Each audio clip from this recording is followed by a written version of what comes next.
Paano mag-repair ng leaks or ng tulo sa inyong mga bubong? Yan ang malalaman natin sa segment na ito.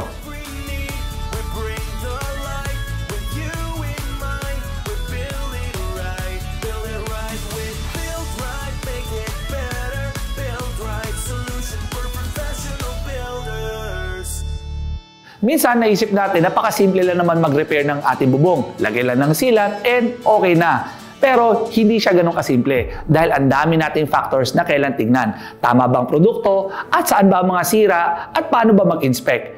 Yan ang malalaman natin sa segment na ito kung paano natin isa-isahin para mahanap ang mga problema sa ating bubong. Number 1, inspection and safety first.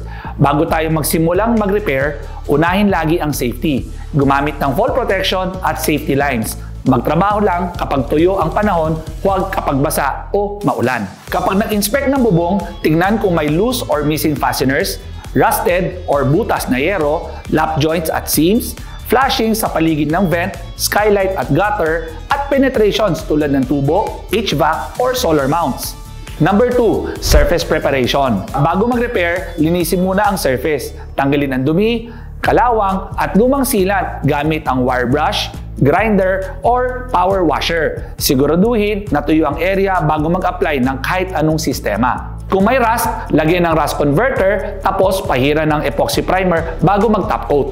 Number 3, repair by leak types. Yan. Pag-usapan natin ano ba iba't ibang klaseng leak types. Okay? Number 1, loose or missing fasteners.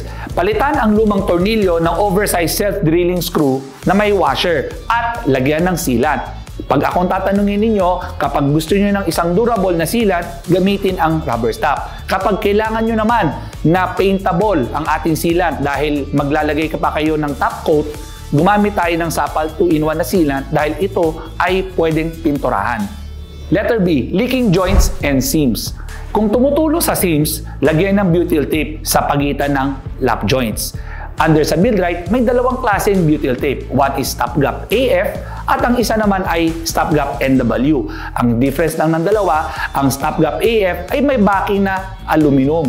At ang backing naman ng stopgap NW ay isang non-woven cloth. So ano ba difference? So kung gusto nyo mag-painting after natin mag-repair, then ang tamang produkto sa inyo ay ang stopgap NW. At kung wala na kayong planong i-repaint, then ang stopgap AF ang aming recommendation.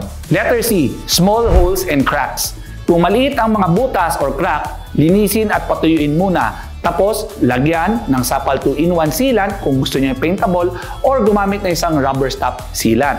Reminder lang po, no, pag gagamitin po natin Sapal 2-in-1, we recommend na ang yung hole ay maximum ay sana 1 mm. Kasi pag nasa 2 to 3 mm, possible na tumulo ang Sapal 2-in-1. However, kapag may 3 mm ka at talagang gusto mo naman i-repair at hindi pwede si Sapal 2-in-1, you can use rubber stop. In worst case scenario, kapag nasa 3 mm at gusto mo mag-paintable, gumamit tayo ng stopgap NW, idikit natin yung butyl tape, and then repaint. Letter D, flashings and penetrations. Flashings and penetrations. For flashings, you can use, again, stopgap NW or stopgap AF. For penetrations, you can use rubber stop or Sapal 2-in-1 if you want it to be paintable. For penetrations na ginamit for HVAC or sa mga solar panels, you can use rubber stop. If you want it to be paintable, then you can use Sapal 2-in-1. Letter E, severely rusted or damaged panels. Kung sobrang kalawang at mahina na ang panel, palitan na agad. Pero kung surface rust lang, linisin mechanically. Tapos, lagyan ng epoxy primer ng Build-Rite at mag-top coat using Build-Rite RRC. Ano po ba ang RRC? Ang RRC ay reflective roof coating. So, ang ginagawa po nito ay it reflects heat para po hindi maging mainit ang loob ng inyong bahay. Number 4, coating options for long-term repair. Para maiwasan ang frequent repair, we recommend na i-recoat ang buong bubong using 2 to 3 coats of Build-Rite RRC.